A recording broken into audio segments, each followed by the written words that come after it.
সুপ্রিয় দর্শক, আসসালামু আলাইকুম। সবাইকে স্বাগত জানাচ্ছি আজকে গুরুত্বপূর্ণ সংবাদে। প্রথমেই জানিয়ে দিচ্ছি সংবাদ শিরোনাম, পরে বিস্তারিত। বিএনপি জামায়াত সমর্থিত বিডিপির দফায় দফায় সংঘর্ষ, আহত অন্তত ৩০। এদিকে হাসনাত আবদুল্লার মনোনয়ন বাতিল চেয়ে ইসিতে আবেদন। এরপর থাকছে নির্বাচন বিরোধী অপশক্তি মুসাব্বিরকে হত্যা করেছে। সর্বশেষ বিএনপির চেয়ারম্যান হিসাবে দায়িত্ব গ্রহণ করলেন তারেক রহমান। শুনছিলেন সংবাদ শিরোনাম, এখন বিস্তারিত। তার আগে হৃদয় ছুঁয়ে যাওয়া একটি অনুরোধ। আজ যদি বেগম খালেদা জিয়া নামটি শুনে আপনার বুকের ভেতরটা ভারী হয়ে আসে, যদি ভোরের সেই খবর একটি দীর্ঘ অধ্যায়ের সমাপ্তি আপনাকে নীরবে কাঁদায়, যদি মনে হয় এই বিদায়ে শুধু একজন মানুষ নয়, একটি সময়, একটি সংগ্রাম, একটি ইতিহাস বিদায় নিল, তাহলে আজ একটু থামুন। কমেন্টে শুধু লিখুন, আল্লাহ তাকে জান্নাত নসিব করুন। আর যদি আপনি চান তার জীবনের গল্প ভুলে না যাওয়া হোক, তার লড়াই বিকৃত না হোক, তার অবদান নীরবে মুছে না যাক, আর ইতিহাস যেন মানুষের কাছেই বেজে থাকে, তাহলে অনুগ্রহ করে চ্যানেলটি সাবস্ক্রাইব করুন। সাবস্ক্রাইব মানে কেবল একটি বাটন চাপা নয়, এটি শ্রদ্ধা জানানো, স্মৃতিকে ধরে রাখা আর সত্যকে নীরবে পাহারা দেবার এক ছোট্ট অঙ্গীকার। চলুন নীরব না থেকে বিস্তারিত জেনে নিই। বিএনপি জামায়াত সমর্থিত বিডিপির দফায় দফায় সংঘর্ষ, আহত অন্তত ৩০। ভোলার লালমোহন উপজেলায় শুক্রবার সন্ধ্যা নামতেই স্বাভাবিক বাজার মুহূর্তেই রূপ নেয় রণক্ষেত্রে। নারী কর্মীদের হেনস্থাকে কেন্দ্র করে বিএনপি ও জামায়াত সমর্থিত জোটের শরিক দল বাংলাদেশ ডেভেলপমেন্ট পার্টির নেতাকর্মীদের মধ্যে শুরু হয় দফায় দফায় সংঘর্ষ। উভয় পক্ষের দাবি অনুযায়ী এই সহিংসতায় আহত হয়েছেন অন্তত ৩০ জন। শুক্রবার ৯ জানুয়ারি সন্ধ্যার পর উপজেলার রায়চাঁদ বাজার এলাকায় ঘটে এই ভয়াবহ ঘটনা। স্থানীয়দের ভাষায় হঠাৎ করেই বাজারে আতঙ্ক ছড়িয়ে পড়ে, মানুষ দোকান ফেলে পালাতে শুরু করে। কিভাবে শুরু হল উত্তেজনার আগুন? জামায়াত সমর্থিত বিডিপির সংসদ সমধ্যক্ষ প্রার্থী নিজামুল হক নাইম জানান, শুক্রবার বেলা ১১টার দিকে রমাগঞ্জ ইউনিয়নের ৬ নম্বর ওয়ার্ডে জামায়াতের নারী কর্মীরা গণভোট ও সাংগঠনিক কার্যক্রমে অংশ নিতে ইউনুস পাটোয়ারির বাড়িতে যান। এ সময় স্থানীয় নূর নবীর ছেলে রুবেল তাদের সঙ্গে অশালীন আচরণ ও গালিগালাজ করেন। তিনি বলেন, নারী কর্মীদের সঙ্গে এমন আচরণ কোনোভাবেই মেনে নেওয়া যায় না। বিষয়টি জানার পর এক নারী কর্মীর স্বামী ও রায়চাঁদ বাজারের ব্যবসায়ী মোহাম্মদ জসিম উদ্দিন ফোনে রুবেলের সঙ্গে যোগাযোগ করলে তাকেও গালিগালাজ করা হয়। অভিযোগ রয়েছে, পরে রুবেল সরাসরি জসিমউদ্দিনের ব্যবসা প্রতিষ্ঠানে গিয়ে তার ওপর হামলা চালান। সন্ধ্যায় হঠাৎ বিস্ফোরণ? এই ঘটনার পর প্রশাসনকে জানানো হলেও সন্ধ্যার দিকে রায়চাঁদ বাজার এলাকায় বিএনপির কয়েকজন নেতাকর্মী জড়ো হন, পরিস্থিতি ক্রমেই উত্তপ্ত হয়ে ওঠে। নিজামুল হক নাইমের দাবি, বিডিপির কর্মীরা সেখান থেকে সরে যেতে শুরু করলে পেছন থেকে তাদের ওপর হামলা চালানো হয়। এই হামলায় বিডিপির অন্তত ১৫ জন নেতাকর্মী গুরুতর আহত হয়ে লালমোহন উপজেলা স্বাস্থ্য কমপ্লেক্সে ভর্তি হন। পাল্টা অভিযোগ বিএনপির।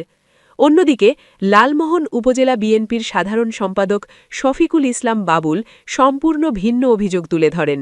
তিনি বলেন, জামায়াতের সহায়তায় বিডিপির ব্যানারে আওয়ামী ও মহিলা লীগের সঙ্গে যুক্ত কিছু সন্ত্রাস উপাদান লালমোহনের স্বাভাবিক পরিস্থিতি অস্থিতিশীল করার চেষ্টা করে।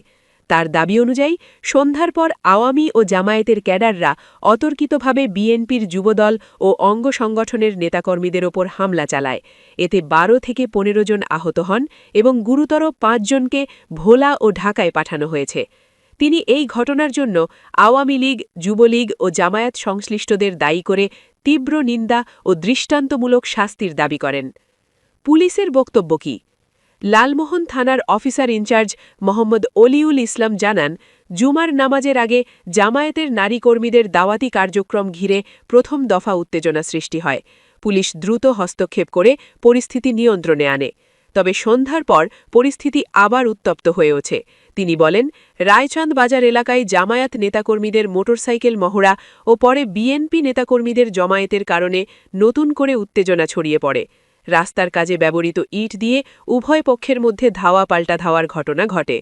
তার ভাষ্যমতে লালমোহন উপজেলা স্বাস্থ্য কমপ্লেক্সে ৯ জন আহত ভর্তি হয়েছেন, যাদের ২ জনকে উন্নত চিকিৎসার জন্য রেফার করা হয়েছে।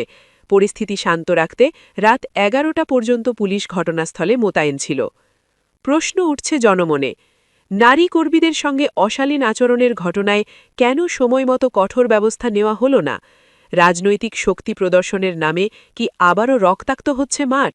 এই সংঘর্ষের নেপথ্যে কি আরও বড় কোনো হিসেব আছে? আপনি কি মনে করেন, এটি কি শুধু একটি বিচ্ছিন্ন ঘটনা নাকি বড় সংঘাতের পূর্বাভাস? মতামত জানান কমেন্টে। আর এমন ভয়াবহ রাজনৈতিক সংঘর্ষের ভেতরের খবর সবার আগে জানতে এখনই সাবস্ক্রাইব করুন, পাশে থাকুন সত্যের সঙ্গে। সর্বশেষ, হাসনাত আবদুল্লার মনোনয়ন বাতিল চেয়ে ইসিতে আবেদন।